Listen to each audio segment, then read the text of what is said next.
passado recente, principalmente se você pegar aí há 2 anos, tirando esse ano, né? Eu acho que foi uma janela, de uma forma geral, para a indústria na média, uma janela bastante mais complicada. O mercado, né, nós, a indústria, de uma forma geral, o macro lá fora também, tentando enxergar uma virada, e é muito difícil você, né, enxergar a virada, tentar pegar uma virada. Eu acho que faltou um pouco de, não sei se a palavra correta é humildade, mas assim, em relação ao pós-pandemia, o quão volátil estavam os dados e quão você deveria ter ficado um pouco mais comedido nas apostas ou no risco naquela janela, em virtude da incerteza que os dados vinham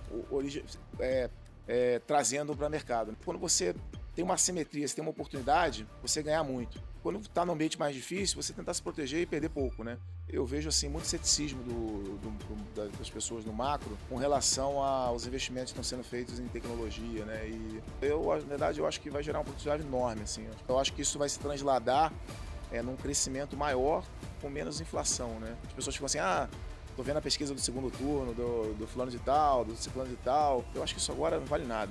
Você acha que a Faria Lima fez o L e apoiou o Lula e foi ingênua? Assim, ou você acha que foi isolado? Para a gestão do fundo, isso importa zero. Junta alto e os multimercados estão sedentos para performar. É a hora de você comprar multimercado. Daqui a pouco, a gente está conversando aqui, é a hora de você ter talvez mais juro real. Não tem por que não acreditar que esse negócio vai ganhar muito dinheiro para frente. 3 anos forward, acho que tem que estar muito alocado no multimercado. Vai ter mudanças, né? O mercado exagera para um lado, depois ele exagera para o outro. Assim, eu acho que o multimercado ele vai voltar a crescer bem no futuro próximo. A gente vai viver o ciclo, esse ciclo agora. Se o governo atrapalhar, pode ser que o ciclo seja muito pior, né? Ele tem feito muita coisa para atrapalhar o desenvolvimento da indústria, né? Tem fundo que performa mal e capta bem. E tem fundo que performa bem e não capta nada. A diferença? Narrativa, posicionamento, estratégia de distribuição. Na Outliers Advisory, ajudamos você a parar de competir só por performance e começar a construir vantagem competitiva de verdade. Porque só os números não falam sozinhos e o mercado não premia só quem é bom, mas quem é bom e claro. Quer entender como ajudamos gestoras a crescerem de forma estratégica? Nossos contatos estão na descrição ou basta procurar por Outliers Advisory nas redes sociais.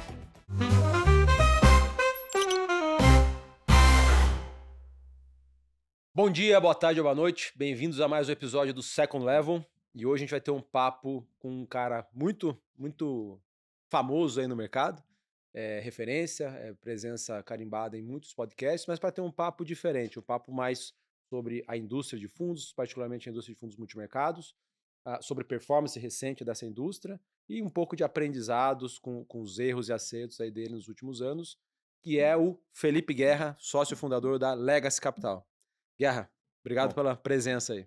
Obrigado pelo convite, prazer estar aqui. Bom que você está de volta aí nos podcasts, a gente sempre admirou muito o seu trabalho. Obrigado. É difícil encontrar pessoas, né, que conhecem o detalhe, os bastidores, com profundidade nas gestoras, então acho que a gente vai ter a oportunidade de fazer um bate-papo interessante aqui. Boa. Bom, para quem não se recorda tanto, eu já fiz um papo com o Guerra na minha época pregressa de XP, foi em 2021 mais ou menos, eu estava recapitulando, deu aí mais de 4 anos, e na época foi com você e com o Léo Ono. Tá. Foi o lançamento ali da área de crédito. O Léo estava entrando na Legacy. Estava entrando na Legacy. Um abraço pro Léo Ono, gestor de crédito lá na Legacy. E para quem não se recorda muito, assim, o Felipe Guerra, ele é um cara que está com 25, 26 anos de mercado, passou boa parte desse tempo em tesourarias, teve início da carreira no BBM, depois passou pelo Citibank, e boa parte da carreira foi na tesouraria do Santander, onde ele chegou a comandar ali a área de mercados da tesouraria, trabalhou com nomes como Mário Toró, Sérgio Blatita, o Roberto Campos Neto, que foi presidente do Banco Central. Em 2018 saiu com outros 2 sócios, o Pedro Jobim e o Gustavo Pessoa, para montar a Legacy Capital, gestora de multimercado macro, operando Brasil e mercados globais, que chegou a crescer bastante ao longo desse período, e hoje tem mais ou menos 15 bi sob gestão entre multimercados e crédito. Pois é. Guerra, vou começar aqui com uma pergunta mais chata, espinhosa, que é sobre a performance da indústria de fundos multimercados, tá? Obviamente, a gente tem extremos para os dois lados, gestores que foram bem nos últimos 3, 4 anos, poucos, gestoras que foram muito mal, mas se a gente pega a média ali dos fundos multimercados, eu fiz uma análise ontem, um dia aqui antes da nossa gravação, E se nós pegarmos as janelas móveis de 2 anos, da média dos multimercados, olhando lá o índice da Ambima, que é o IHFA, que não é um índice cheio de defeitos, mas ele é uma proxy para a indústria. Desde dezembro de 2022, então estamos indo para 3 anos, todas as janelas de 2 anos, janelas móveis de 2 anos, estão abaixo do CDI. Uhum. Se a gente estica um pouco o horizonte, pega janelas de 3 anos, né, janelas móveis de 3 anos, desde agosto 23, agosto, setembro 23, todas as janelas de 3 anos estão abaixo do CDI. E a primeira vez que isso acontece, se a gente, pegando toda a série histórica que vem desde 2007, tá? Então, dá para dizer, com números, que é a pior janela dos multimercados. Então, a primeira pergunta para você aqui é duas, tá? Uma pergunta em duas, ou duas em uma. Primeiro, a tua avaliação, de uma maneira mais ampla, a gente vai para a Legacy, mas de uma maneira mais ampla, o que você acha que contribuiu para essa performance generalizada, tão aquém do esperado nos multimercados? Essa é a pergunta mais ampla. E depois eu queria saber, na Legacy especificamente, o que você acha que mais atrapalhou? Que É, as respostas não necessariamente são iguais, né? não, vamos lá, né? Sem dúvida nenhuma, esse passado recente, principalmente se você pegar aí, tirando 2 anos, e tirando esse ano, né? Eu acho que foi uma janela, de uma forma geral, para a indústria na média, uma janela bastante mais complicada. Mas quando você pega, pega janelas anteriores, né? Foi uma indústria que sempre performou muito bem, até ali, começo de 23, final de 22. Você pegar desde que a Legacy abriu ali, né? A gente começou a cotizar em junho de 28, né? E fomos ali 18. de, de 18, até essa janela, né? Exatamente esse cut que você fez aí 22 foi um ano no muito final de bom. 22, a gente, pô, teve uma performance bem extraordinária, né? E bem acima da média da indústria, né? Até esse começo de 23, final de 22, e era até difícil se achar, né? Gestores que estavam no mesmo com a mesma pegada, com o mesmo ritmo de rentabilidade, né? E de Sharpe, né? Que é importante, o retorno ajustado ao risco, né? E nesse sentido, né? Com a combinação de uma performance muito boa, né? E com juros cadentes, né? Juros mais baixos, a indústria cresceu de uma forma como um todo, né? Então a indústria vinha performando bem. Você teve um ambiente de juros cadentes, né? Em geral, com juros cadentes, você tem o mercado tomando mais risco. Acho que a indústria cresceu de uma forma geral, a alocação nas gestoras de uma forma geral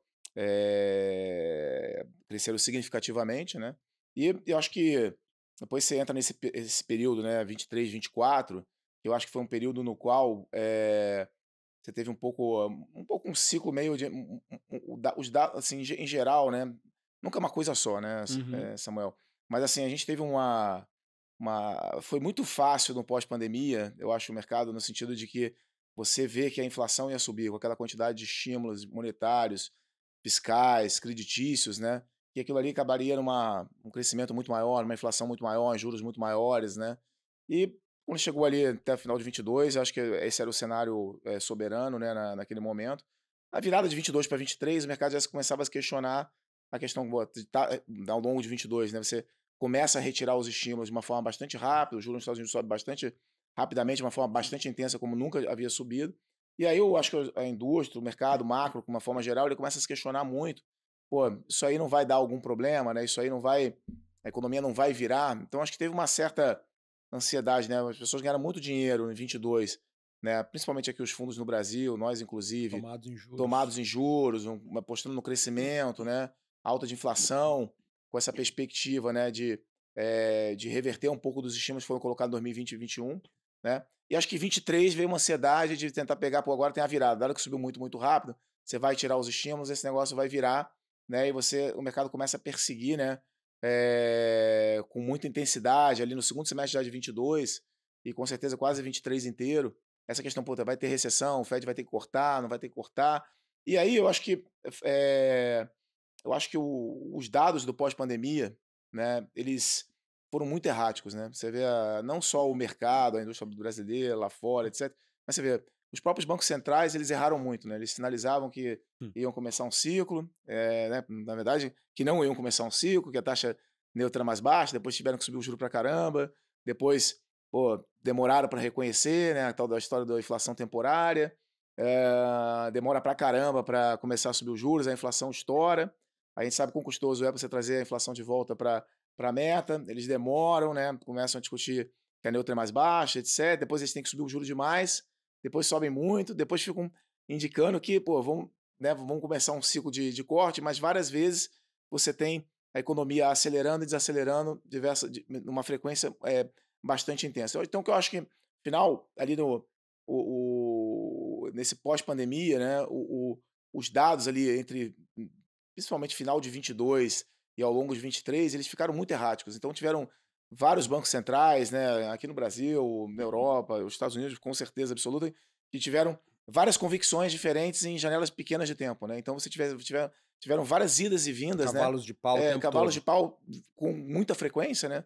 E depois expôs, você até olhava para trás e via que aqueles dados nem eram verdadeiros, né? Que tiveram muitas revisões de dados. Você vê mais recentemente, a gente vê que o mercado de trabalho, pô, mesmo no ano passado, acreditava-se que era um ritmo de mercado de trabalho super intenso, e com todas as revisões que a gente está vendo hoje, a gente vê que o mercado de trabalho americano já está bem mais soft, bem mais ajustado do que parecia estar, né? Então, eu acho que teve muita ansiedade, né, do macro, no geral, tentar pegar essa inflexão, dado um ciclo de juros muito intenso, né, muito íngreme, como nunca tinha acontecido, com todos os países simultaneamente subindo juros, né, de forma expressiva, mas dando pouco peso para o fiscal que continua em place, né? Porque depois você faz um fiscal, é muito difícil de desmamar a população, né? De você tirar as ajudas que você coloca. Então, nesse equilíbrio entre os dados, né? A volatilidade dos dados foi diferente,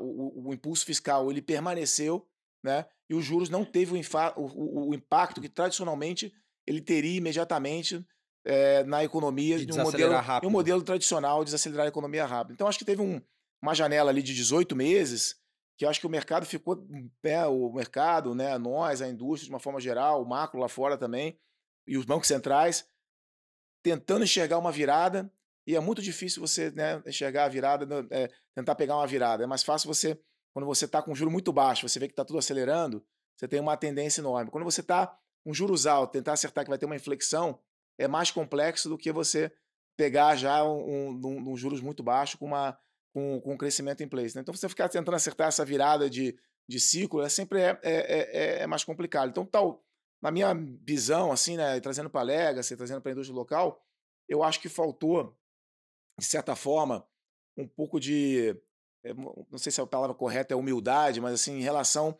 ao pós-pandemia, o quão volátil estavam os dados e quão você deveria ter ficado um pouco mais comedido nas apostas ou no risco naquela janela, em virtude da incerteza que os dados vinham trazendo para o mercado, né? Então, acho que talvez se você tivesse, que às vezes você não ter visão, às vezes não ter posição, né, não estar posicionado, às vezes é uma virtude, né? Sim. A gente fala, se sentar na mão, às vezes é a melhor Não, o goleiro posição. que fica no meio do gol, às vezes é melhor. Às vezes ele pega a bola, né? Então, a gente acha que tem alguns momentos que a melhor coisa é você sentar na mão mesmo não fazer muita coisa. Quando você enxerga que os dados estão com um patamar de volatilidade, de erro muito grande, né? Os bancos centrais mudando de opinião numa frequência muito alta, se colocando como data dependent, o dado oscilando pra caramba, né? Ele falando, pô, eu vou agir de acordo com o dado, e o dado totalmente imprevisível, aí gera uma imprevisibilidade muito maior.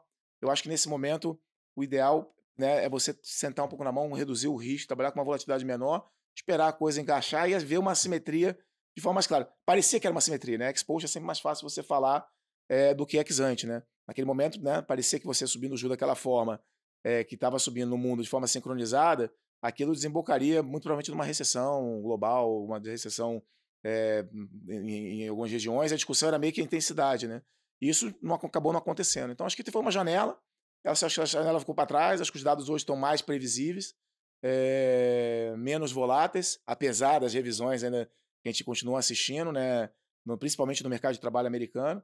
Mas eu acho que está mais encaixado os dados econômicos, né? Você consegue ver agora, né, analisando país a país e ciclo a ciclo, né, de cada lugar, quem está mais adiantado, quem está mais atrasado, e as variáveis estão respondendo melhor aos juros, né? Até aqui no Brasil a gente está começando a ver a inflação caindo de forma expressiva, porque o juros está alto por mais tempo, se colocou-se no final do ano passado que a política monetária não funciona, o país está em dominância fiscal, né, e não tem mais jeito, etc. Você vê, manter os juros no alto por um tempo relevante, ele acaba tendo um efeito na inflação, acaba tendo um efeito na atividade, às vezes vai demorar mais, às vezes vai demorar menos, nada muito diferente do que a gente está acostumado a ver no Brasil no Uhum. passado, né? Mas a política monetária, no final, ela se combinada, né, de certa forma, parcialmente, com um ato do lado de crédito, do lado fiscal, ela tem a sua potência, né? Então, ó, acaba. Acho que a gente está num ciclo agora mais normal do que aquele pós-pandemia que a gente teve que conviver.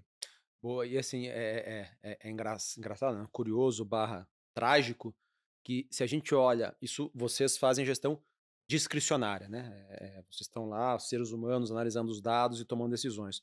Mas quando a gente vai para a indústria de fundos quantitativos, sistemáticos, que é dominada pelos fundos seguidores de tendência, nos últimos 2, 3 anos, eles tiveram uma performance horrorosa também. Que é por isso, né, acho que casa Muita, muito muita, com o que você muita falou. virada de cenário, né? Exato, não teve nenhuma A cada tendência. 2 ou 3 meses você muda o ambiente que você está. Você tá num a gente tem saído de um ambiente que o mercado projeta aqui, né? Em reflation para recession, são coisas completamente diferentes em questões de poucas semanas. Então, assim, é Caramba. algo que nessa janela de 2 anos ali, 23, 24, foi algo muito frequente, né? Pô, estamos aqui num stagflation ou estamos aqui num cenário aqui no Goldilocks, né? Estamos em reflation ou estamos em recession, né? Então Perfeito. você, né, nos quadrantes ali de investimento, né, para ordenado inflação e crescimento, que é mais ou menos onde a gente tenta ver para onde está indo e onde a gente vai se posicionar, né? Que o playbook é conhecido, né? Se a gente está no ambiente de reflation, né, inflação para cima e crescimento, a gente sabe o que tem que fazer. Se você está no ambiente de inflação para baixo, crescimento para baixo, você está numa recessão, né? Então você sabe o que fazer. Mas quando você tem essa volatilidade, oscila, os dados estão erráticos, os bancos centrais respondem de uma forma intensa a essa volatilidade dos dados, fica uma coisa mais frenética, né? E aí cabe ao gestor, cabe a nós, falar assim, pô, ter menos risco, ter menos volatilidade, ter muita incerteza, né? Sentar um pouco na mão. E no final, assim, né? A gente fala, pô, a indústria foi um ambiente bem difícil, bem volátil, né? E a indústria está abaixo do CDI, certamente nessa janela. Mas o que eu acho que é importante também, muitas vezes nessa hora, é ver assim, você pega a Legacy de 18 a final de 22, a gente ganhou dinheiro pra caramba, né? Com um pequeno susto ali em 2020 por conta da pandemia, Sim, algo totalmente inesperado, e retornos muito consistentes, um Sharp muito bom, né? E quando no período de mais dificuldade, você fica um pouco abaixo do CDI, né? Fica abaixo do CDI, mas você tem não gordura destrói ainda, né. capital, né? Você Perfeito. não tem uma destruição permanente de capital. Então, eu acho que é uma indústria, né, que ela tem o Brasil tem a felicidade de ter bons gestores, boas casas, né, um capital humano extraordinário, ótimos economistas, né, e gestores, né, uma formação de capital humano muito boa no setor. Então, no final, você é um business de você, quando você tem uma assimetria, você tem uma oportunidade, né, você ganhar muito. E quando está num ambiente mais difícil, você tentar se proteger e perder pouco, né? Perfeito. Então, eu sou super otimista com a indústria para frente, porque estando num ciclo mais normalizado, né, e você tendo né, a gente vai falar um pouco mais em detalhe de gestor, mas uma boa equipe, bom time, boa preparação, etc., você está pronto para pegar essas simetrias na medida que ela vai acontecendo. Se a gente pegou tão bem numa janela de 3 anos, né, pô, de forma extraordinária, tem a janela de 2 anos, daqui a pouco vem uma de 3 que vai ser extraordinária de novo, né? Então, Boa. é, a gente vai discutir, explorar um pouquinho isso, mas eu acho que é como a gente vê para frente. A gente é super animado com a classe, né? E a gente tem, né, né, a gente está super investido nos nossos próprios fundos, né, na Legacy. Então acho que vai para frente é bastante promissor. Outro par de perguntas aqui. Dado esse período recente aí de dados caóticos, né, reversão de hora é inflação, hora é recessão, que afetou tanto os fundos discricionários quanto os fundos sistemáticos, o par de perguntas é: o que que vocês tiraram de aprendizado desse período que não foi um período curto, né, foi um período, longo aí de inverno para os multimercados em geral. Teve algum aprendizado que levaram vocês a adaptar o modo de tomar risco? Número um. E número 2 é, será que dá como assumir que isso, entre aspas, "normalizou", que voltou ao que vocês estavam acostumado? Também não sei se existem dados ou indicadores que te ajudam a concluir isso. Não, acho que, né, a gente sempre aprende nesses episódios, sem dúvida nenhuma, né? Aqui fica uma mensagem clara de que, pô, quando você tem um choque tamanho da pandemia, né, e um choque de estímulo do tamanho que foi feito de fiscal, de crédito, né, e de monetário, né, tudo ao mesmo tempo, e o efeito para dissipar esses efeitos e a potência da política monetária, né, ela ficou bem menor, dado toda essa conjuntura que você acabou vendo. Então, no final, a gente sempre fala assim, o importante é o fundamento, né? O Banco Central fala para um lado, para o outro, tal, eles mudam de opinião toda hora, né? E são voláteis e tudo. Se você tiver os dados apontando na direção correta, né? Se você tem um ambiente aí que você tem inflação para baixo, atividade para baixo, o Banco Central ele pode falar o que ele quiser, no final ele vai ser obrigado a cortar os juros e vice-versa, né? Se tiver num ambiente de aceleração e inflação subindo acima da meta, ele pode inventar a história que ele quiser, mas ele vai acabar sendo obrigado a subir, né? Então, eu acho que pegou uma combinação, né, de bancos centrais aí, muito reativos aos dados na ponta, com dados extremamente voláteis, assim. Então, eu acho que fica um aprendizado, acho que é algo que foi atípico demais também, né? A pandemia, né, que gerou Sim. toda a comoção, toda a necessidade de fazer um estímulo para assistir a população, assistir as empresas simultaneamente, né? E depois a retirada disso, ela, né, desmamar esse estímulo que você colocou e o efeito disso na economia, teve muita incerteza, né? Então, um episódio desse tipo, você tem que ter muita humildade com relação a como os dados vão reagir, né? E tentar pegar se calcar num par ordenado um pouco maior de dados, né? Ma Para ma na conseguir. mas na prática, o que que eu não sei se teve, tá, teve algo, assim, de prático que você, depois de muito debate, falou: "Ó, pessoal, dado tudo o que aconteceu, ajustou uma coisa aqui ou acolá no processo de investimentos, no modelo de distribuição de risco entre os gestores". Por que eu estou perguntando isso? Porque, explicar melhor o racional. Os últimos 2, 3 anos, 3 anos vai, de juros muito altos, concorrência gigantesca com ativos incentivados, com baixa volatilidade, não é baixo risco, mas é baixa volatilidade. Eh, Houve muitos investidores, inclusive institucionais, alocadores, que não jogaram a toalha para a classe de multimercado, mas reduziram muito, perderam convicção. Para esses caras, eventualmente, né, esses investidoras, voltarem a ter convicção, acho que uma das uma variante vai ser o retorno, Uhum. como sempre, por mais que as pessoas neguem o retorno de curto prazo, 12, 24 meses, vai afetar a É um percepção retorno. sobre a classe, mas para os que vão além do retorno, acho que tem uma outra coisa que é super importante, que é o que os gestores nos quais eu aloco ou nos quais eu aloquei estão fazendo para não ter um inverno tão longo de performance olhando para frente.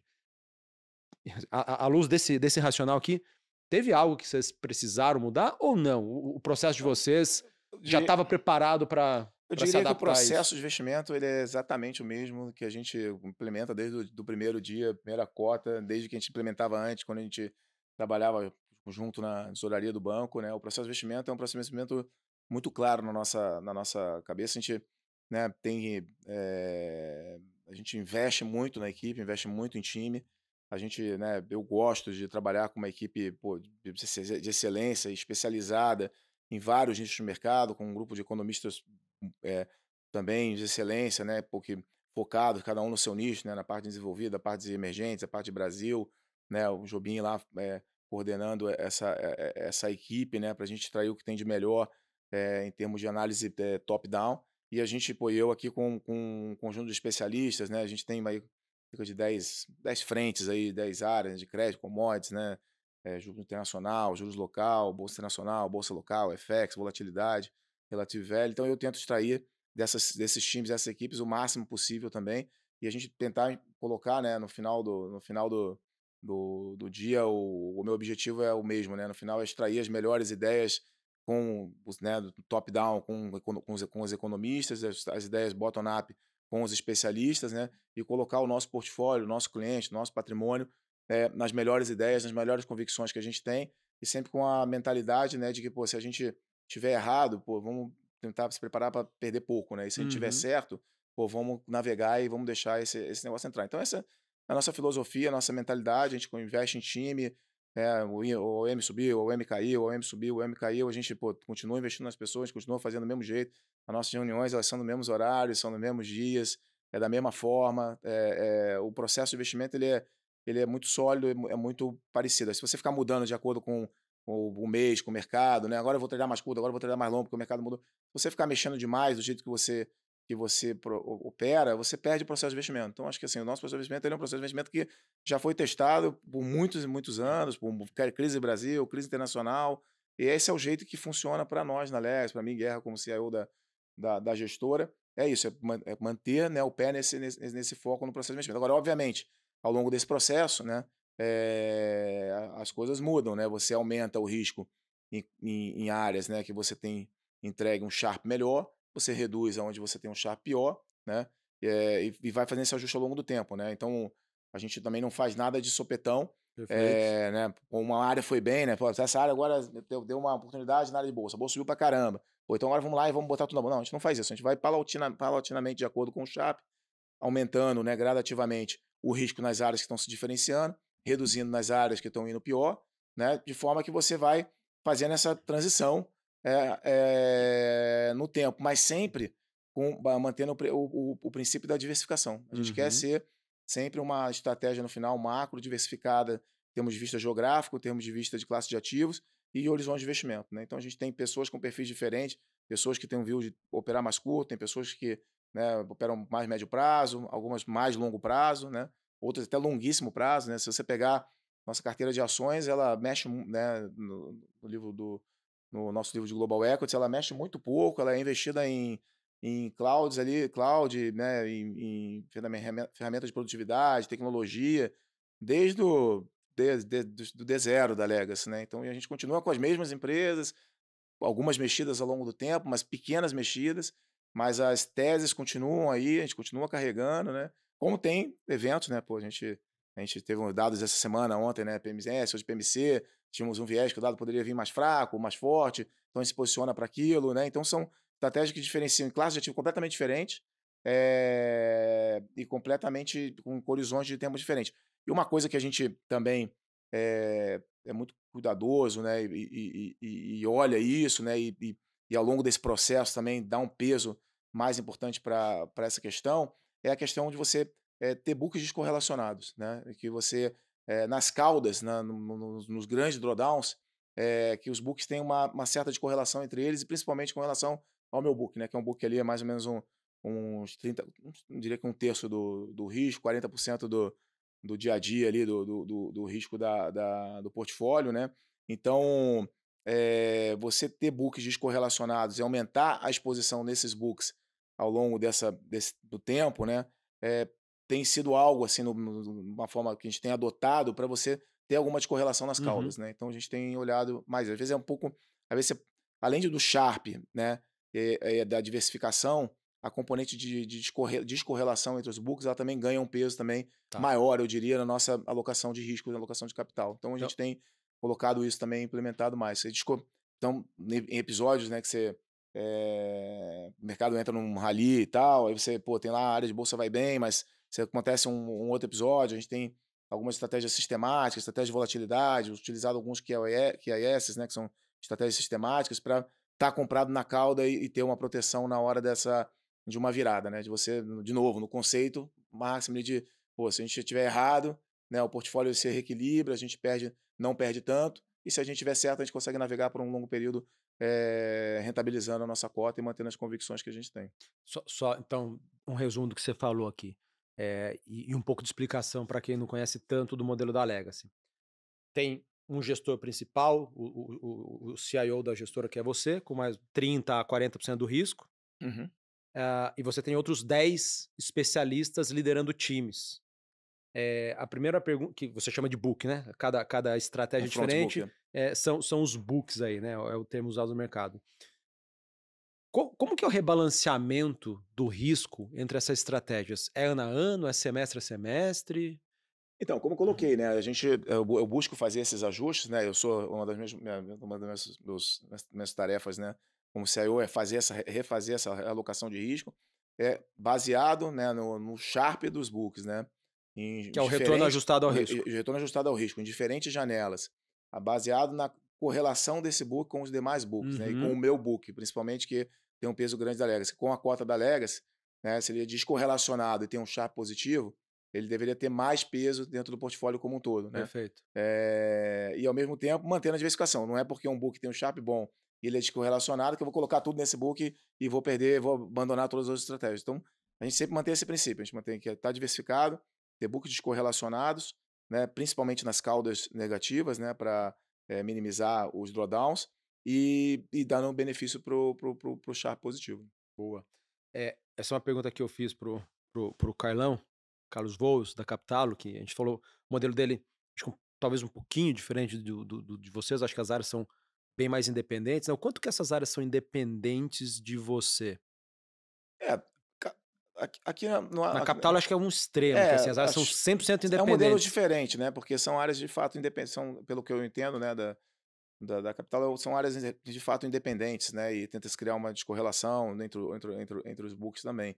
Mas no nosso caso, não é uma independência, né, na verdade, a gente, eh, conta com cada um desses 10 books, cada 10 especialistas, né, responsáveis aí por células de negócio na nossa visão, para discutir sempre, né, e comigo e com a economia, para a gente dali extrair as melhores ideias. Uhum. Nem sempre tem uma ideia num determinado mercado, né, então nem sempre é bom ter posição numa geografia ou pôr uma classe de ativo num determinado momento, né, às vezes é ótimo, né, às vezes tem uma grande oportunidade, uma grande assimetria, né, então a gente tenta extrair, né, eu não diria que não é independência, a gente tem um partnership com cada uma dessas áreas individualizadas e com a área macro, no sentido de tentar extrair o que tem de melhor ali de oportunidade dentro daquele setor, né. No momento agora a gente, pô, tá discutindo commodities, etc, né, o ouro subiu demais, tudo, então, pô, a gente tem uma posição em cobre, por exemplo, estamos lá o Kazan, né, que é o nosso responsável pela parte de commodities,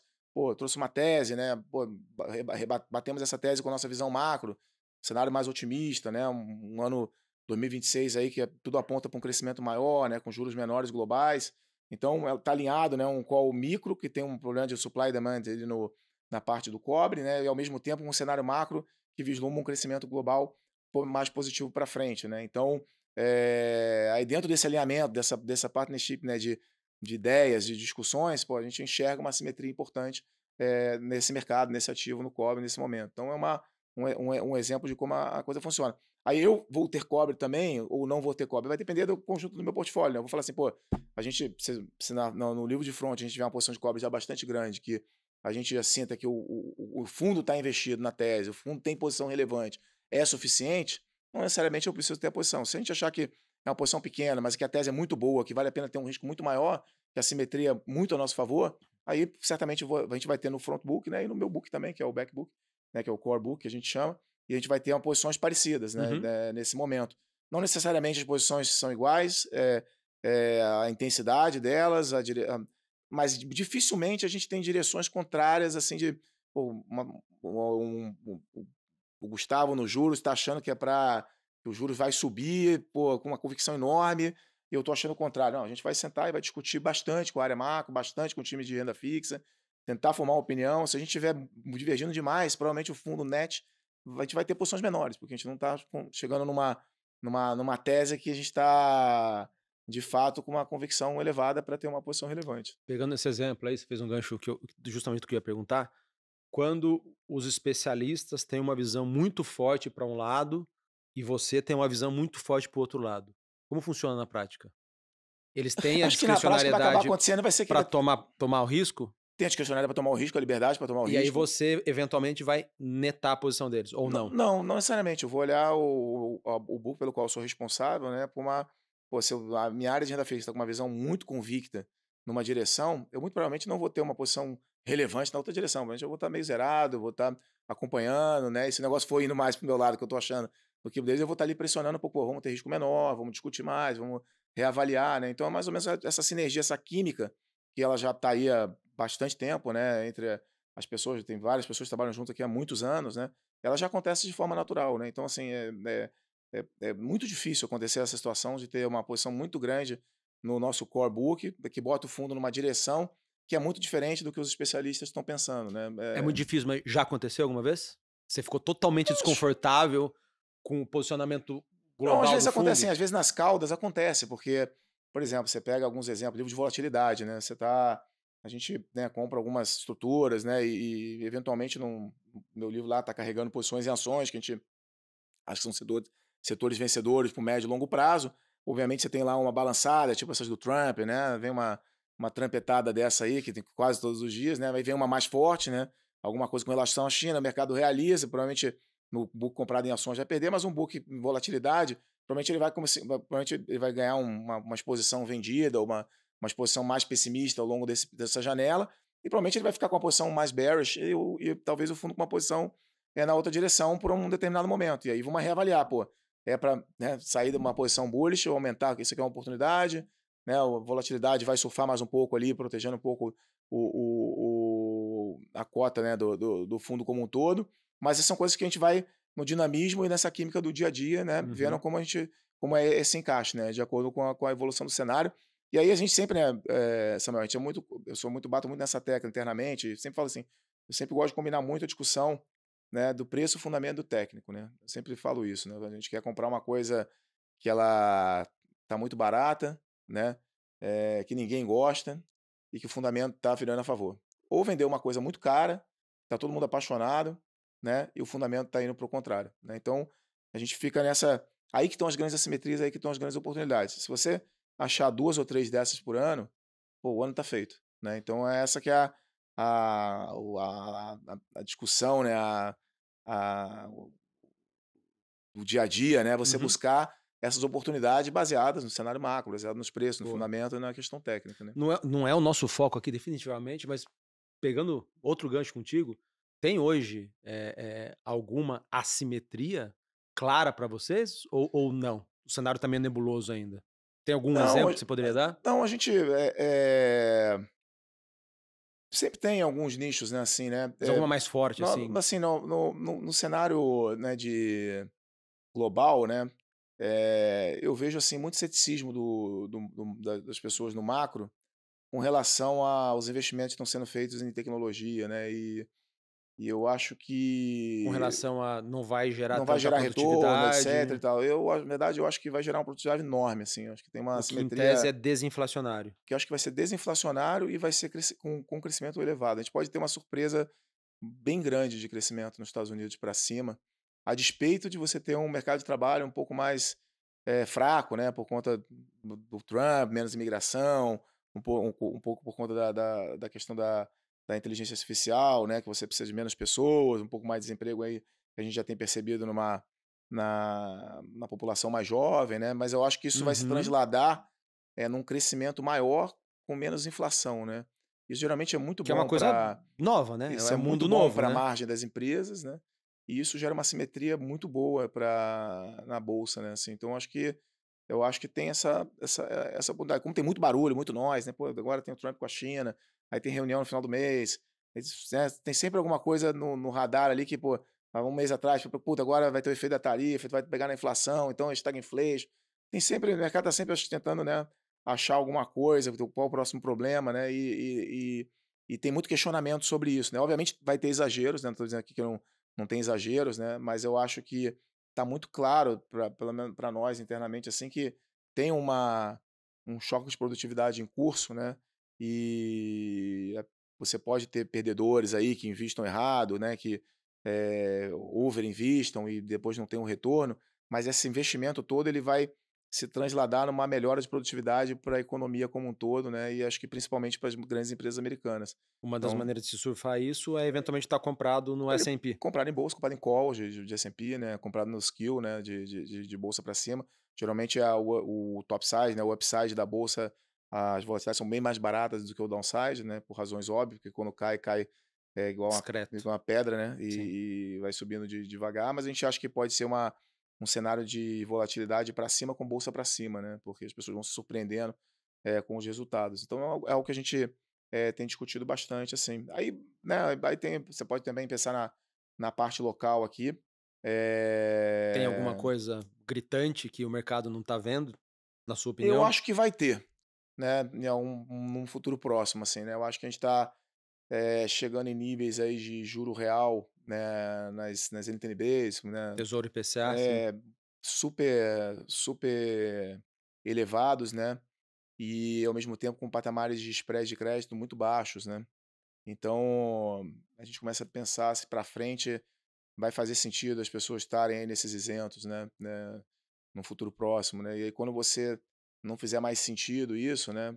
As pessoas vão ter que se realocar, então eventualmente você vai ter pode ter uma simetria interessante aí para juros reais aí nesse momento, e aí vai ser bom para Quer ficar para comprado no bolsas Tesouro e IPCA. exatamente. Acho que está chegando não diria que já estamos lá, mas eu acho que quando isso acontecer, provavelmente vai ser um movimento rápido e íngreme, sabe? Então, obviamente depende de muita coisa aqui, né? A gente depois mais para frente ainda vamos estar com um cenário eleitoral, né, em curso, mas eu acho que esse movimento é muito poderoso de alocação de recursos para um lado, para o outro, né? Então, na hora que não fizer mais sentido você comprar, né, instrumentos, né, que com spread muito negativos e tiver, né, que se movimentar, esse fluxo se reverter, eu acho que você pode ter uma virada boa. Não acho que é agora, mas eu acho que vai ter coisas interessantes aí que vai combinar um preço muito bom com um fundamento bom, né, com economia, inflação baixa e tal, e com fundamento a favor, e com um negócio que ninguém quer saber, né? Hoje você falar que pô, o cara vai comprar uma, uma NTNB e tal, o cara sai correndo, né? Porque a perda nos últimos 2, 3 anos foi muito grande Sim. para quem se prefixou, né? E principalmente em juro real, né? Quem adicionou duration e quem se prefixou, Quem foi comprou muito os ruim. tesouros IPCAs muito longos estão sofrendo Então pra um caramba. bear market perfeito, né, para a parte de NTNB, aí, né, tem uma discussão toda técnica aqui, acho que o governo incentivou muito Uhum. essa Tá questão captando de muito via B. uma distorção enorme no mercado, né, e eu acho que daí derivam grandes oportunidades, grandes assimetrias, né, então acho Você que falou que não chegou o momento ainda que a gente vai ver. Quais são os sinais, os indicadores que vão dar um tato ali que, agora talvez seja um bom momento eu de acho que de é a aumentar combinação isso? do macro, né, com a questão do flow, né, acho que essa é que é a chave aqui, né, quando você tiver uma uma convicção, né, de que se é que ela vai acontecer, né, de que a atividade de fato virou, né, Desaceleração da com o atividade. fluxo desses instrumentos virando, né, por isso que eu acho que você pode ter essa combinação de fluxo e atividade, né, você vê. Fluxo você fala da parte da emissão, do governo emitir menos ou da parte dos Po compradores começar. As 2 coisas, né, as 2 Tá, coisas podem um acontecer net disso. concomitantemente, né, você pode ter o Tesouro já está emitindo quase zero, né, É? nos últimos meses acho que o Tesouro emitiu, pô, quase praticamente zero de juro real. Isso até ajuda na questão de que a hora que tiver um anuais, né, você pode ter um movimento um pouco mais rápido. Mas eu acho que ainda tem um pouco de tempo, né, porque você ainda precisa ver a economia desacelerar um pouco mais, existem alguns impulsos fiscais que o governo tem colocado, ainda tem um apetite muito grande pela isenção, é capaz dos prédios ainda fechar mais. Então isso a gente pode estar ali, né, ali na 3 a 6 meses e tal, às vezes Uhum. não, né, porque a beleza do nosso trabalho é que a gente discute isso todo dia, né, e a gente pode acelerar as posições, a gente pode frear as posições a qualquer momento, né, Perfeito. e a gente consegue na Legacy uma área de crédito, né, bem relevante, né, e com a nossa área macro, com uma área de renda fixa, combinar os esforços ali e conseguir ter uma visibilidade muito boa do que está acontecendo, né. Então, e daí pode surgir grandes assimetrias, grandes oportunidades, né. Legal. E aí de novo, volto na questão, é achar uma coisa com preço bom, fundamento melhorando, né, e o técnico bom, porque no caso aqui o técnico seria um fluxo se revertendo, né, alguma coisa do tipo assim, né. Boa. Mas, tem que aguardar, acho que vai. Você, eu estava fazendo as contas, você começou no mercado em 98, ali em 99, você passou por 6 eleições presidenciais já, tomando risco, acho que no começo quase nada, e aí ao longo do tempo tomando muito risco, né, tendo posições no mercado, e você vai para sua 7ª eleição presidencial ano que vem. E todas as eleições presidenciais no Brasil são um parto, parece que vai ser um desastre, o Brasil vai acabar, ou o Brasil vai melhorar pra caramba, e Fla-flu, né. é fla-flu do caramba, e nunca é tão péssimo e nunca é tão bom, né. Isso ajudou você a desenvolver algum tipo de modelo mental para não se iludir, não se quebrar, não deixar as convicções pessoais influenciarem na tomada de decisão? Como que é o playbook seu e que você tenta transmitir para os outros gestores na Legacy, para quando o tema é eleições? Não, assim, a gente tenta, né, a gente busca, né, a nossa tem um dever fiduciário de basear as nossas decisões, né, em fatos e dados, né, e estudos, né, e a gente tenta se munir das ferramentas para que você esteja preparado para na eleição você ter uma visibilidade, tentar se antecipar, né, Então, né, seja com pesquisa, coisas quantitativas, qualitativas, discussões, né, idas a Brasília, né, e tentar entender as alianças, né, o que está acontecendo, ainda mais, né, agora sendo bem importante como é que vai ser esse line-up para o ano que vem, né, a gente está numa fase crítica disso. Eu acho que a gente tenta se munir das melhores ferramentas possíveis, baseado nos fatos, nos dados, nas tendências, né, se posicionar de acordo, né. Eu só acho que a gente está muito longe da eleição, né, e tem Mas é um tema que domina as é mesas todo dia, né? é Domina verdade, não, mas está é presente todo verdade dia. e é verdade, a gente internamente acha que não está acontecendo nada. Na verdade tá Só ruído. só ruído. Por enquanto a gente só está vendo ruído. A gente, né, vê um governo que tem uma rejeição elevada, né, o extremo da outra oposição, né, pela família Bolsonaro também tem uma rejeição muito elevada, né, e a gente tende a achar que a próxima eleição vai ser uma eleição de rejeição, né, quem tiver menos rejeição vai levar. Então, se tiver um candidato que consiga, como, né, o pessoal usa muito o exemplo do Tarcísio, governador de São Paulo, né, que aliás seria um excelente candidato, sem dúvida nenhuma, né, então, é uma pessoa brilhante. Eh, ele, né, ele conseguiu, né, na eleição de São Paulo, ser indicado e apoiado pelo Bolsonaro, começar com uma rejeição muito baixa, na casa de 15 a 18%, e ele chegou no segundo turno, tudo com uma rejeição de 35%, né? Então, uma eleição que, em contrapartida, do Bolsonaro com aquela rejeição entre 55% e 60%. Né? Então, ele importou muito pouco a rejeição do Bolsonaro, porque ele também não está tão alinhado com todas as coisas né? Uma boa parte, né, ali, uns 80% ele é alinhado, mas uns 20% talvez não tem assim, né, uma exposição tão alinhada, tão clara. Também não foi o presidente que também ficou, né, teve que gerir o país na pandemia, que teve muita, né, idas e vindas aí, muitas polêmicas nesse processo. Então também era fácil, né, não Não pegar entrar por em. completo Sim. aquela rejeição, né. Então, a gente acha que tem que acompanhar isso, né. O que mais importa, né, as pessoas ficam assim: "Ah, tô vendo a pesquisa do segundo turno, do fulano de tal, do ciclano de tal". Eu acho que isso agora não vale nada. O que vale, na verdade, é você acompanhar aí um pouco essa questão da aprovação do governo, né, porque aí você mede a rejeição e saber como é que o governo como é que o governo vai estar posicionado em termos de rejeição, para a próxima eleição. A gente vê uma rejeição que ela é alta, mas não tira aí a competitividade do governo de forma nenhuma. Talvez tire um pouco do favoritismo, mas é semântico, assim, porque a gente está falando de um negócio meio 55-45 e tal, e muito distante. Então, não deveria ser esse, no momento, né, o principal drive das posições, né? Mas a gente também entende, né, que pô, existe uma ansiedade enorme com relação a isso, e na hora que também fica claro, o movimento pode ser muito grande, então as pessoas não querem, então tecnicamente as pessoas não querem perder esse movimento, né, se eventualmente ele acontecer. Então tem uma inclinação, né, a querer e acreditar, né, ter essa esperança. A América Latina sempre tem a esperança, né, que vai dar certo, tudo. Acho que tem esse até porque o Lula tá aí, já conhece, né, e eventualmente consegue acomodar, né, fazer alguma política que fizeram o arcabouço fiscal, né, e a coisa vai aí do jeito que a gente mais ou menos já conhece, que é o quê? É um modelo de ineficiência, inflação alta, baixa produtividade, muito imposto, né? Uhum. E é um modelo conhecido, né? Esse modelo é um modelo que no final, Que vai matando o país aos macroeconomicamente, poucos. você vai crescer pouco lá na frente, vai matando a produtividade do país, o potencial vai sendo menor, você sufoca as empresas com a carga tributária. Então é isso, né? Aí a velocidade o governo consegue regular, ele faz gol de mão, né? E Uhum. ele consegue postergar um grande problema, barrigar para frente, tomar 2 ou 3 ações e tal.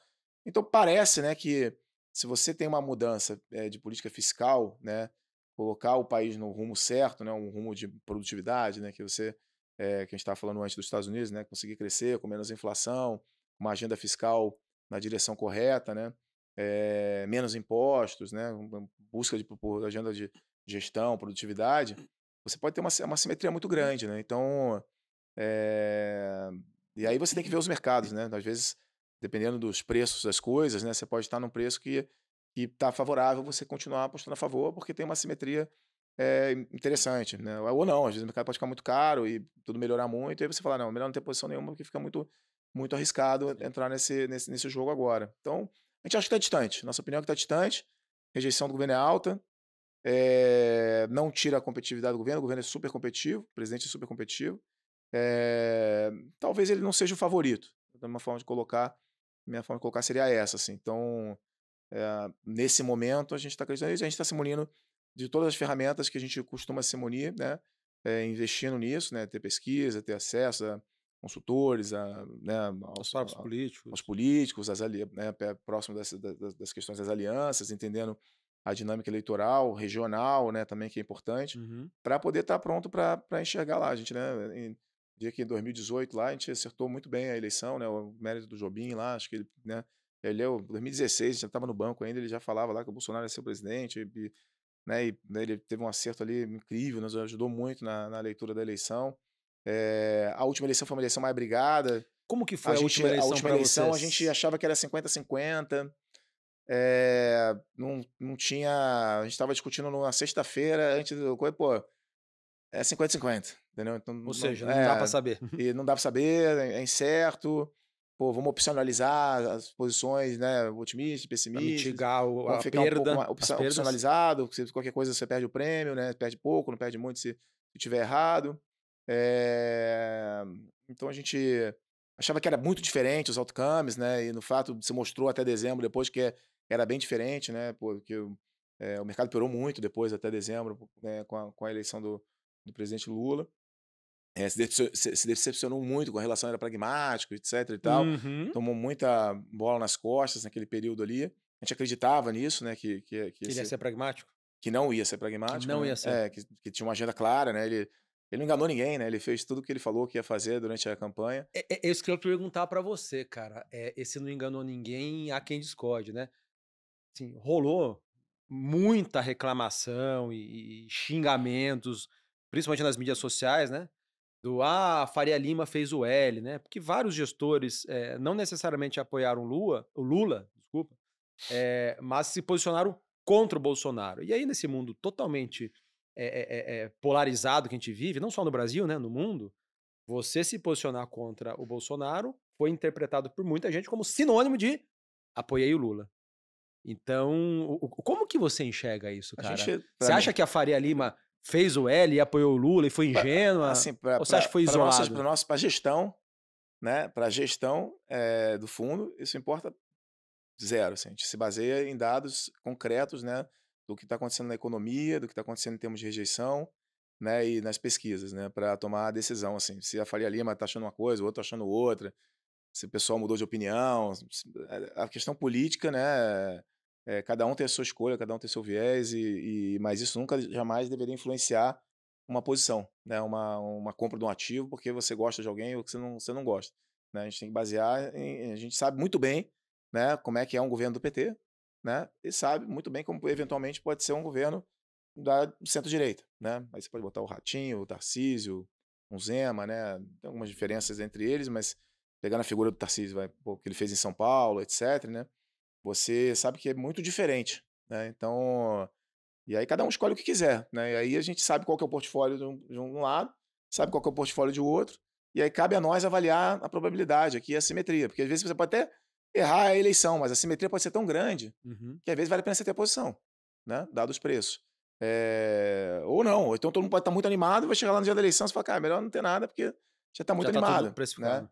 A gente já passou com discussões parecidas na Argentina ali na Com reeleição do Milei. Macri, a gente no Macri na Ah, época, o mercado achava que o Macri ia ser reeleito, etc e tal, a gente falou, pô, vai ser reeleito e tal, e aí, pô, olhamos preços, ligamos, falamos com alguns argentinos, né, de mercado, cara, o preço já tá lá, que ele vai ser eleito, não não tem tem muito tanto para para ganhar. ganhar e tal, e no final ele não foi eleito, foi um desastre, né. Hum. Então, às vezes você pegar um pouquinho ali que você acha que vai ter um negócio e tal, tem que ajustar muito o risco pela probabilidade, pelo retorno, o retorno potencial que você vê nos ativos, né. Então assim, eh, obviamente teve pessoas que escolheram um lado, escolheram o outro, mas para a gente em termos de gestão, isso influencia zero, assim, né, não deveria ser uma Boa. variável. Agora cada um vota em quem quiser, né, é livre para Com certeza, fazer o que quer. absoluta.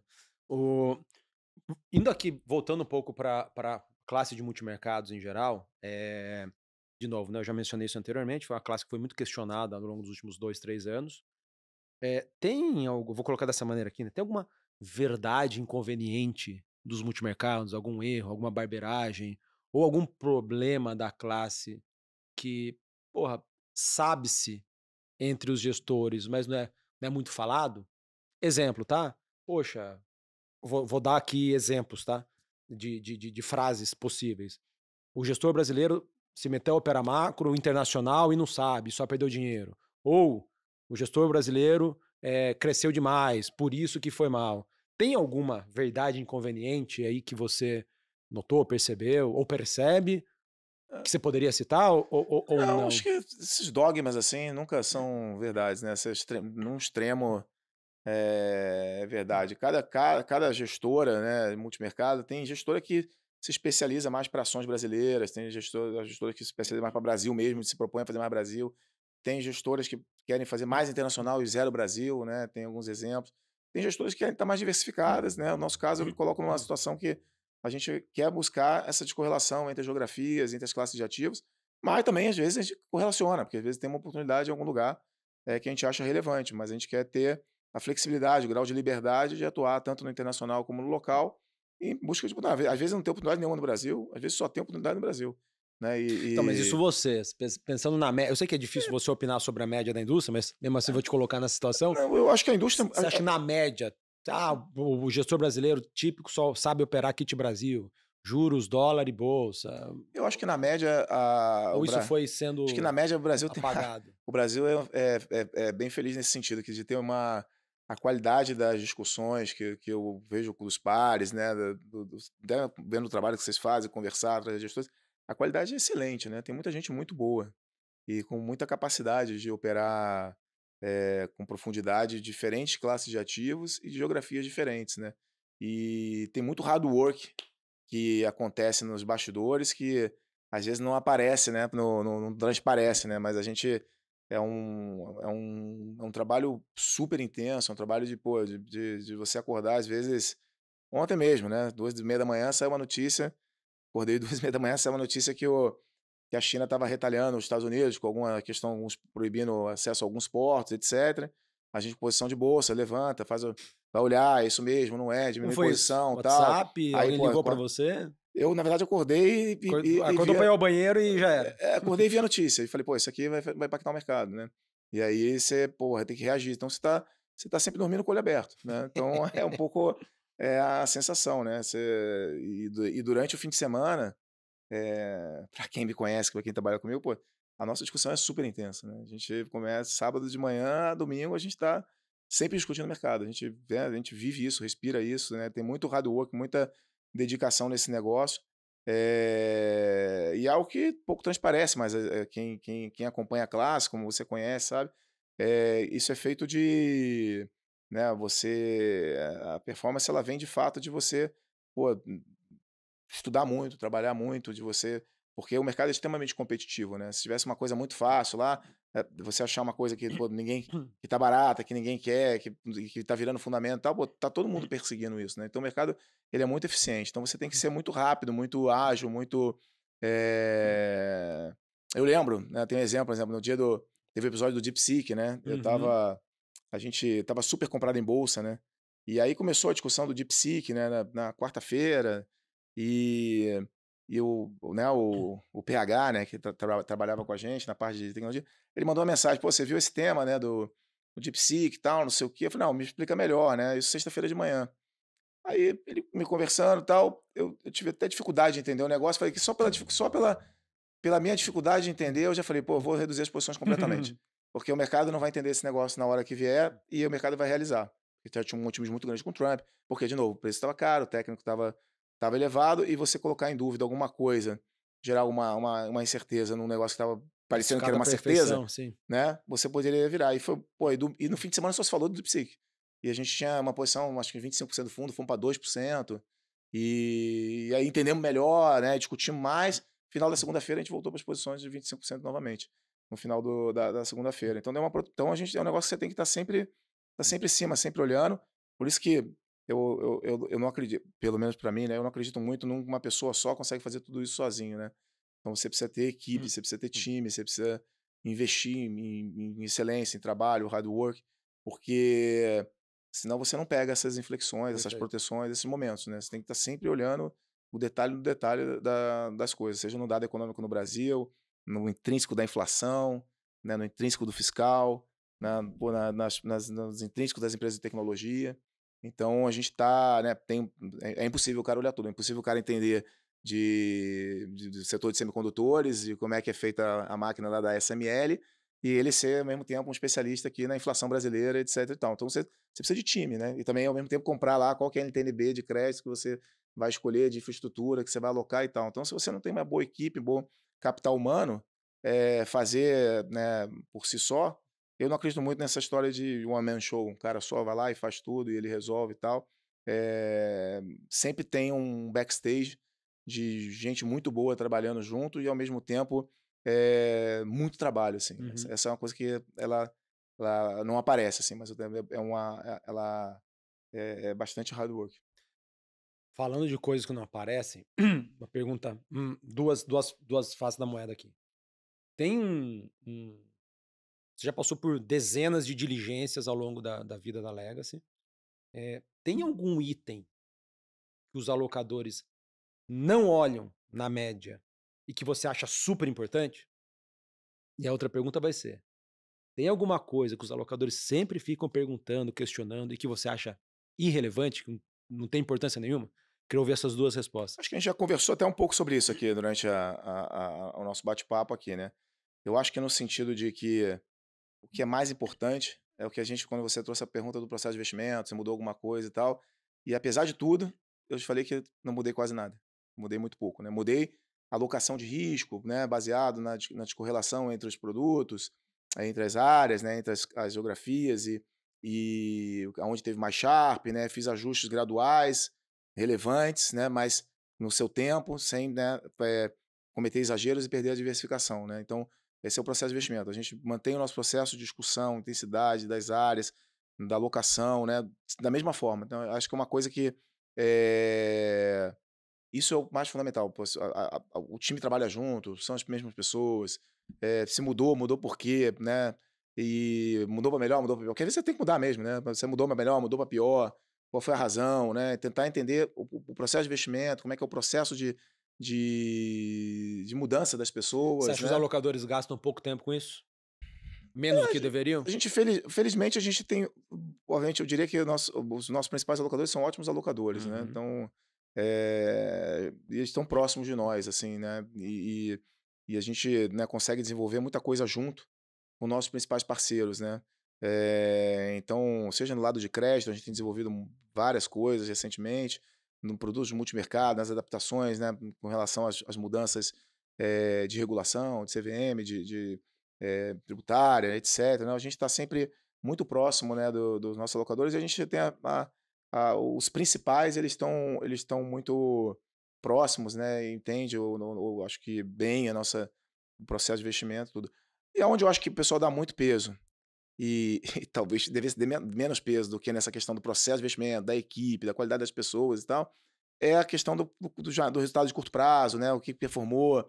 Pô, hoje ninguém quer comprar a NTNB porque ela foi mal nos últimos 2 anos. Então o cara só quer o CDI porque não sei o quê. Mas o cara já não está olhando que ele está comprando o CDI isento com spread muito negativo, né? Então daqui a pouco isso vai dar um problema e o cara vai sair. Então eu diria que agora é a hora do cara juntar alto e os multimercados estão sedentos por performar.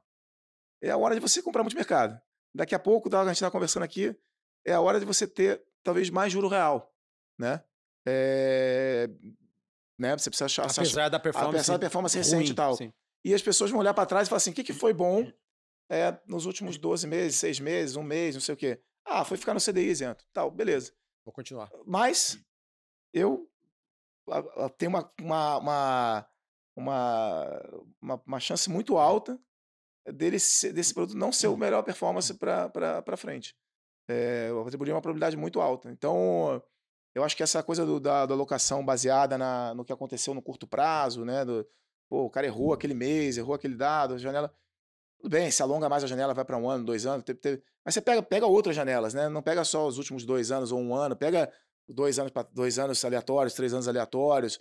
Você vai ver, tem gestores que têm várias janelas muito boas, teve momentos difíceis, né? E se o cara manteve, né? A gestora manteve a equipe, o processo, as pessoas são as mesmas, a dedicação é a mesma, a gana é a mesma, né? Você não tem por que não acreditar que esse negócio vai ganhar muito dinheiro para frente, né? Então, assim, 3 anos forward, pô, eu acho que tem que estar muito alocado em multimercado. Boa. É, pegando o histórico vamos aqui um pouco para aprendizados, tá? Primeiro na parte de investimentos, depois um pouco na parte empresarial. Pegando o teu histórico, mais de legacy, você tem um histórico muito grande no mercado, mas muito tempo lá tendo um cliente, entre aspas, que era a tesouraria para a qual você trabalhava, né? Citi, Santander. Mas no tempo de legacy você teve milhares e dezenas de milhares, na verdade, de clientes, né? De 2018 para cá, cara, você consegue citar um grande erro de gestão teu? E, porra, o que que isso ajudou a mudar no teu processo mental? Algum aprendizado que veio Você da diz em pior termos de maneira possível? posicionamento? Posicionamento, assim, de tomar risco, mas um erro que não necessariamente o maior, mas um que mudou o teu jeito de pensar. Você tem um exemplo e o que que foi mudado, o que que foi alterado?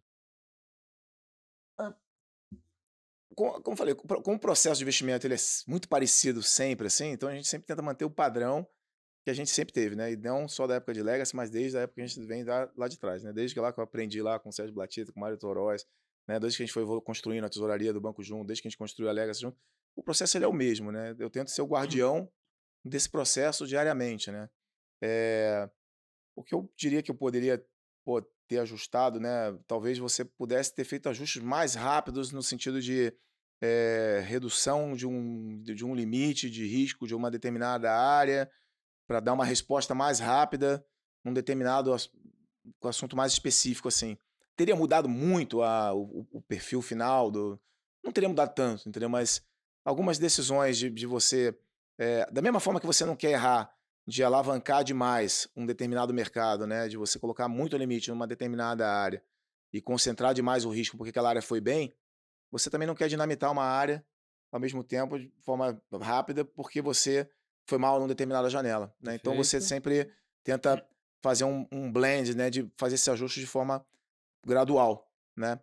Talvez pudesse ter sido mais rápido em alguma coisa que não estava indo bem, talvez pudesse ter sido mais rápido em uma coisa que estava indo bem, mas eu diria que no produto final não mudaria tanto, assim, entendeu? Então, Não tem nenhum exemplo assim, emblemático. para frente, se você eh, na margem, eu acho que eu trabalharia com ajustes um pouco mais rápidos, assim, mas na margem, não vai ser uma coisa que vai mudar o produto final. Se a gente tiver errado ou tiver certo, eu acho que não é daí que vai vir o grande resultado. Mas acho que tem um pouco essa.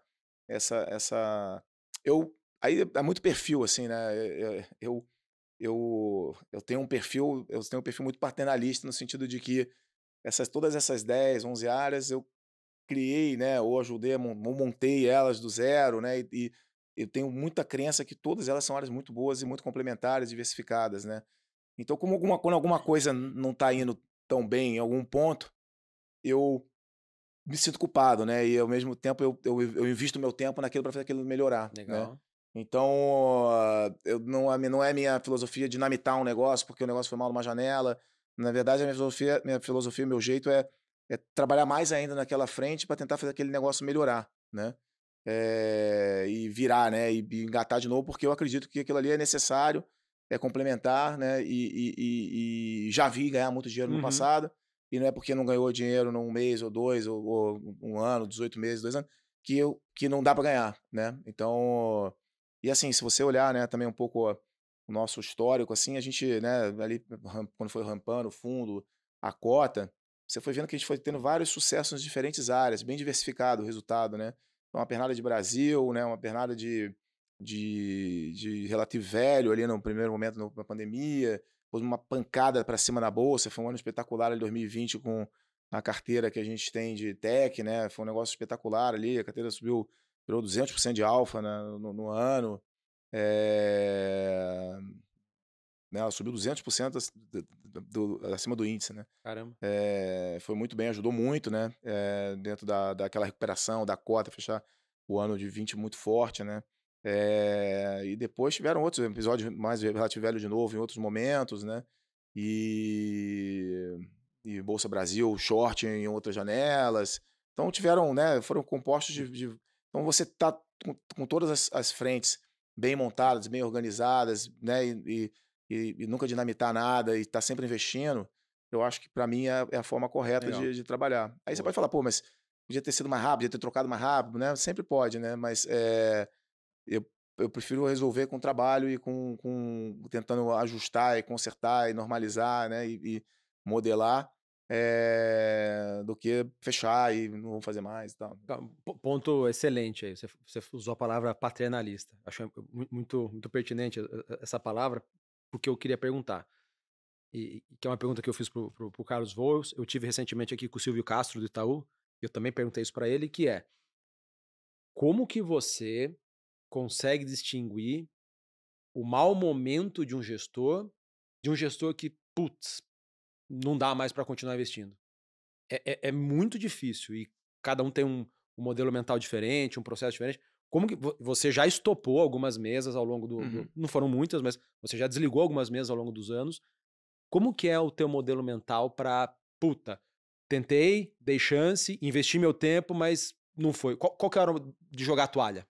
O tempo é importante nessa história, né? Porque você, né, você vai dando as chances, vai dando as oportunidades e o tempo é uma variável importante de avaliação, né? E a gente tem, em paralelo ao tempo, a gente tenta colocar muito trabalho, muita energia para fazer a coisa acertar. A gente, na Legacy, a gente tenta sempre deixar o trader com na melhor posição, no melhor setup possível, para ele ter a cabeça limpa, para ele poder operar tranquilamente o mercado para frente, né? Não ficar carregando o saco de batata para trás, que tem um problema, que etc e tal, né? Mas obviamente, né? Quando a coisa vai indo pior, né? Quando a coisa vai indo bem, a pessoa ganha mais limite, ela ganha mais equity dentro da empresa. Quando a coisa vai indo mal, a pessoa tem menos limite, ela perde equity na empresa, né? Então, aí você tem que ter uma medição aqui, uma intuição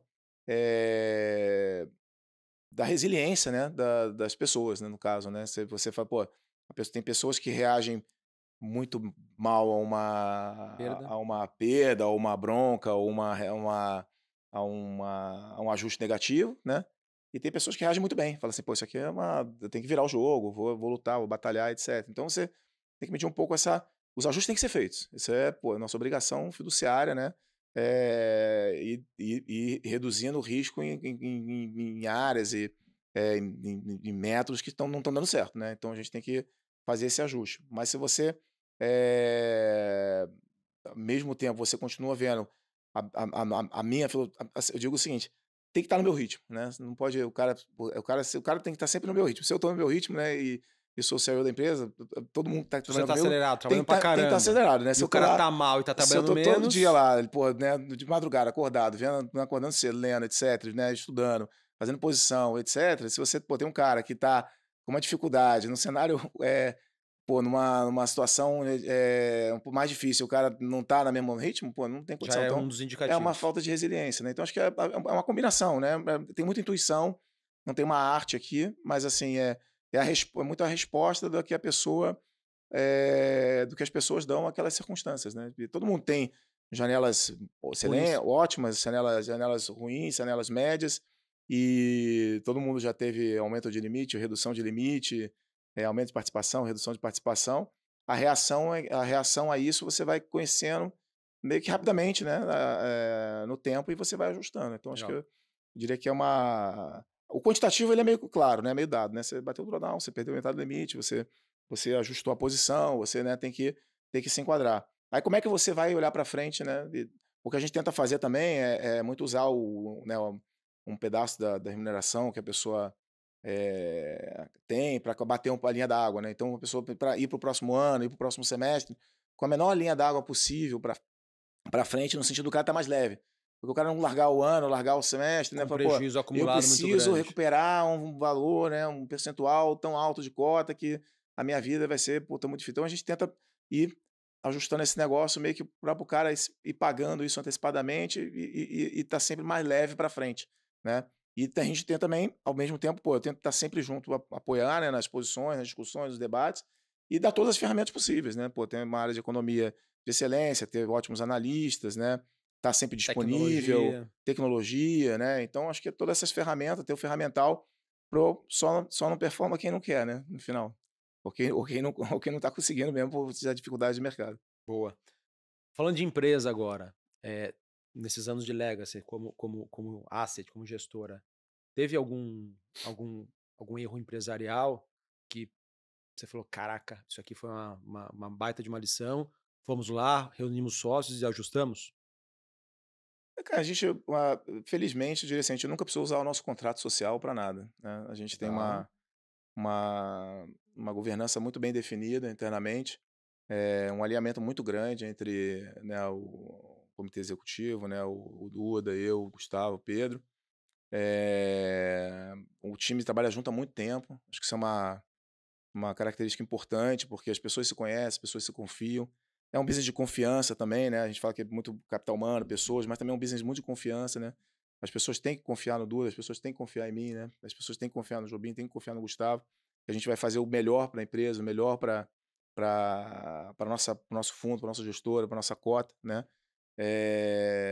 Eu diria que, pô, assim, a gente nunca precisou mexer em contrato social, a gente não teve, né, discussões assim, emblemáticas. Estamos jogando o jogo do mercado, assim, dizer que, a gente também, tem acertos, né, no sentido, pô, a gente quando começou a Legacy a gente não tinha crédito, hoje a gente tem uma área de crédito que ela é uma referência, né, eu acho que o Uhum. Léo Ono tá fazendo um trabalho, muito bom. A gente optou como empresa, né, pô, tem gente que pode achar que foi um erro, tem gente que acha um acerto, né, de se posicionar como uma boutique.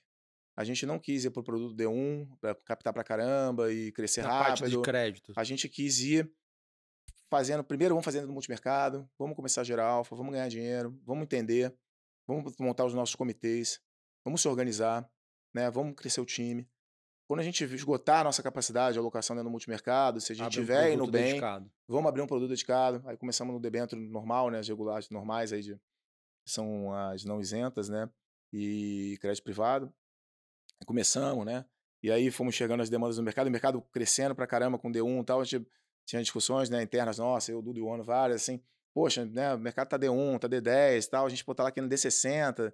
Cara, vamos devagar, vamos fazer um produto com mais yield, que a gente tenha mais flexibilidade de quando tiver solavanco a gente poder comprar em vez de ter que ter Sair resgate e vendendo. vender, né, vamos". Isso custou algum crescimento, né, de velocidade, né, vis-à-vis a indústria, mas assim, a gente está em qualquer produto que você olhar de crédito, a gente está no primeiro quartil, né, e a gente está preparado para estar bem preparado se tiver uma virada de ciclo, se tiver uma continuidade, nesse mercado. Então acho que vai se pagar muito isso, porque depois vai olhar janelas, qualquer janela que você for olhar, né, desde que o Léo começou na Legacy, você vai olhar qualquer janela e você vai falar: "Pô, que os primeiros 2 anos foram bons, os últimos 2 anos foram bons, todos os anos foram bons", e você vai conseguir pegar e falar assim: "Pô, os caras fazem um bom trabalho", né. E teve bastante, problema de crédito, né, pipocando, Sim. né, pelo mercado e tudo.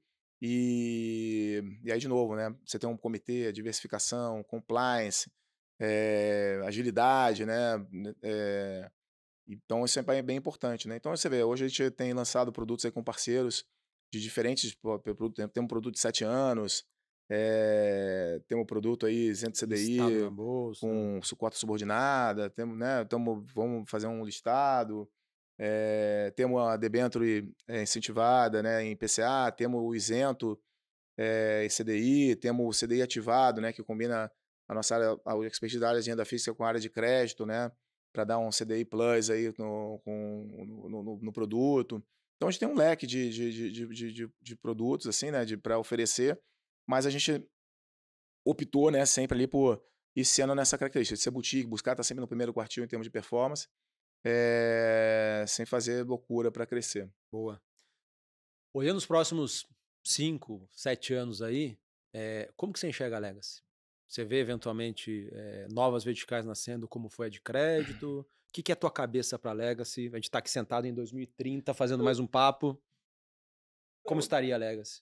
O mercado, a gente mostrou, né, assim, a gente se adapta ao mercado, né, muito assim, o mercado ele vai mudando, ele é mutante, né, ele vai se, o interesse do investidor, ele vai, né, transladando de acordo com a regulação. Você pensar quanta coisa mudou aí nesses últimos 3 anos aí do governo Lula, né, você abriu os fundos exclusivos, aí você teve uma remessa muito grande de brasileiros para fora, para o exterior, né, muito dinheiro, muito capital saiu do país, com a abertura dos exclusivos.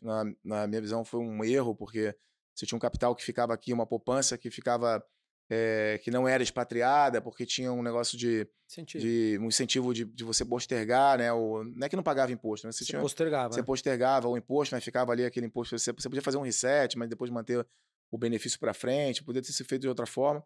Você estimulou a saída de poupança do país para fora, ajudou naquela depreciação enorme que a gente viu no câmbio, ajudou a desorganizar a economia, né? Tem uma série de medidas que a Fazenda toma, né? Que ela não é pensada, Pensada no discutida curto com. prazo. Ela é pensada no curto prazo, ela não é pensada né, na poupança do país, num horizonte mais longo, né? Você vê a loucura, essa 303, Hum. a gente, pô, achava uma loucura, né? Você aprovar um negócio que você tem um problema hoje que o Tesouro não está conseguindo emitir.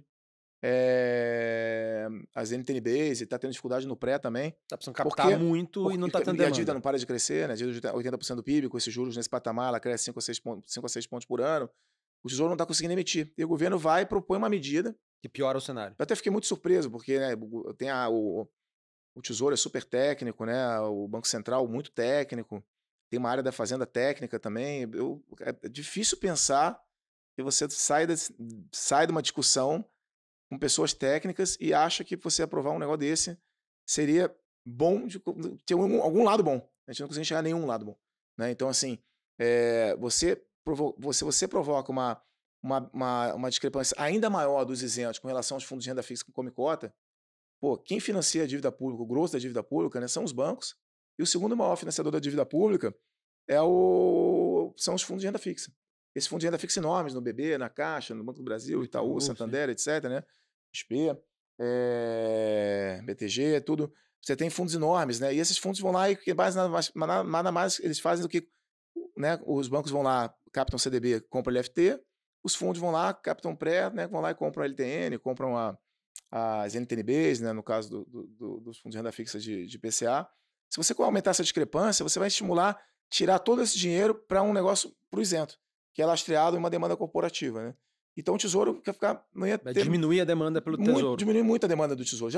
O problema já existe, na verdade, né? Porque já está com esse problema. Você só ia exacerbar ainda mais o problema, né? Então não é pensado, né? Um Assim, exemplo de como muita coisa e pode aí tem um mudar. custo, porque né, se você vai ter que emitir e ter menos demanda, o preço é mais caro. Então você vai pagar um juro mais alto, a dívida vai crescer mais ainda. Então tem um custo para o país que não é medido. Essas medidas que são feitas são propostas aí pelo Ministério da Fazenda, não tem uma consequência. Se você sufocar o investidor, você vai acabar mandando o investidor embora, né? E aí ele vai ter uma outra coisa e não vai pagar o imposto de alguma forma, ou vai buscar pagar menos, ou ele não vai querer mais. Muda a Então, residência fiscal para o se você Uruguai. acabar aumentar o imposto das empresas sem parar, aumentar, vai ter uma hora que o empresário vai chegar e falar assim, cara, toma a chave aqui, fica para você. Eu não quero mais isso aqui. Eu pago por trabalhar, pagar só imposto, não vai querer. Então, você vai, nessa sede arrecadatória, ela tem um limite. Eu acho que já chegou nesse limite. Né? Então, o país precisa controlar gastos, etc. Né? Então, assim, voltando à sua pergunta, né? O mercado está muito mutante. Você teve a mudança da CVM, você teve a abertura dos exclusivos, você tem esse incentivo para isenção, né? Com juros altos. Você pode dizer que o juros está alto circunstancialmente, né? Por conta da inflação, etc., por erros cometidos no passado recente. Mas essas mudanças elas levam as gestoras a ter que ter muita flexibilidade para se adaptar, né? Em termos de produto, em termos de alternativas para o Tem uma área investidor. específica que tá ali, vocês estão namorando mais? Ou que eventualmente até já está Então, incubada? a D0 hoje, o que a gente tem visto muito é muita demanda. Inclusive, a gente fechou o nosso produto de crédito, de CDI. Pô, a demanda é tão grande que a gente já começa a achar que, né, do ponto de vista do investidor, vai ficar difícil do produto entregar o que o investidor gostaria. Né? Então é melhor ter mais cautela para que no momento que você tiver uma abertura de spread, etc., você abrir o fundo e conseguir incrementar em preços melhores. Né? Então a gente está vendo assim vai ter mudanças aí, né? O mercado exagera para um lado, depois ele exagera para o outro. Assim, eu acho que o multimercado ele vai voltar a crescer bem no futuro próximo aí. Acho que na hora que tem duas coisas que podem fazer o isento dar problema, né? Ou você tem alguma crise de crédito maior que nós não está vendo, difícil visualizar, né? Quando ela vem de uma hora para outra, né? E aí vai ser um show de horror, né? E a outra é essa, é o fluxo. Não fazia mais sentido você investir naquele preço para aquele risco, né? E aí você mudar e etc. Aí o capital tem que ir para risco, né? E com o juro real tão alto, né? Acho que vai ter alocação para juro real, vai ter alocação para multimercado, e aí, né, se você tiver um outro câmbio um pouco mais favorável na eleição, talvez para a bolsa também, né? Em algum momento. Então, tem essa transição, né? Passa pelo juro real, passa pelo multimercado, chega na bolsa e tal. Acho que a gente vai viver o ciclo. Esse ciclo, Agora, se o governo atrapalhar, pode ser que o ciclo seja muito pior, né? Ele tem feito muita coisa para atrapalhar o desenvolvimento da indústria, né? Então, temos que ir se adaptando. Em termos de verticais novas, assim, pô, a gente...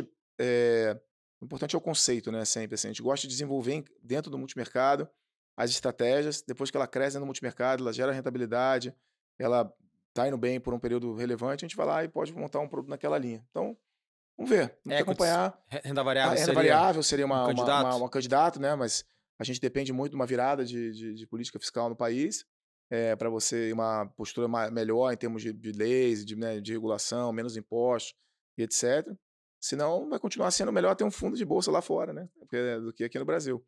Porque vai depender muito do cenário, né? Como você falou, os 5 anos, né? 5 anos o próximo governo é importante, né? Você fala 20 anos, 10 anos, mas 5 anos, você, pô, a forma com que o governo vai se posicionar, qual vai ser o governo e como vai se posicionar, vai ser bem relevante para o desenvolvimento do mercado de capitais aqui no país, né? A gente está vivendo 3 anos aqui até agora de problemas aí no mercado de capitais, né? De headwinds aí por conta de mudanças de regulação, medidas meio que, né, meio sem sentido, né? Mas a gente, né, felizmente, né, o Congresso derrubou e você não aumentou ainda mais essa discrepância, essa distorção. Boa.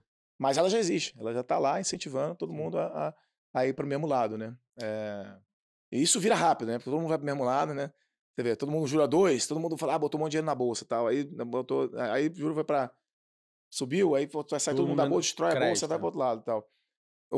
No multimercado tem um conceito errado, né? Assim que as pessoas acham que o CDI alto é ruim para o multimercado. Na verdade, o multimercado, o caixa fica no CDI, né? E a gente busca gerar um alfa de CDI mais 6, CDI mais 7, né? Acima do multimercado. Então, o CDI alto ele dá uma rentabilidade nominal para o cliente maior, né?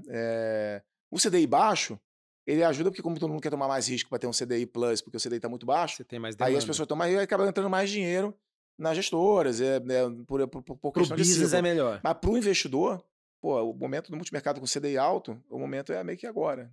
Última pergunta aqui, Guerra. Pessoa que queira analisar multimercados, ouvindo de um especialista em multimercados, uma das principais casas do Brasil, o que é o top 1 ou top 2 coisas que o investidor em geral, não o profissional, deveria olhar no fundo multimercado? Tem muitas coisas, Tem mas muita coisa, se tivesse que elencar o top 1, top 2. Tem muita coisa. Eu diria que você tem que... a qualidade do time, isso é fundamental, conhecer as pessoas, né? Não é só me conhecer o time mais profundamente, né? E entender, né, como é a dinâmica da empresa, a percepção das pessoas internamente com relação ao CIO, à diretoria, aos produtos, à alocação, com a dinâmica, né? Conhecer as pessoas, né, na gestora. E eu acho que está cada vez mais importante você também ter mudou a regulação, né? E a gente dá um peso muito importante para o compliance também nesse momento aqui. Porque você vê a quantidade de problemas que estão acontecendo recentemente, né? Tiveram vários aí, não precisamos citar, mas vários problemas estão acontecendo, né? E você não está investido em lugares que essas pessoas estão envolvidas e, né, e etc. Pô, ajuda muito, né? E você ficar fora de coisas que não ter risco demais, parecem sedutoras, mas no final podem te dar um risco muito, muito grande, né? De perda de capital permanente, etc. Né? Então, eu diria isso, que não, você vai investigar uma gestora, o time joga junto, está entrosado, a qualidade das pessoas, né? E aí os controles, aí eu colocaria o compliance, inclusive, tem uma importância muito grande aí nesse processo. Cara, obrigado pelo seu papo, sempre um prazer aprender contigo. Boa, sempre aprendo com vocês também. Nos vemos na próxima. Tá bom, obrigado. Pessoal, obrigado pela audiência, curta aqui o episódio, se inscreva no canal Market Makers e a gente se vê na próxima. Abraço.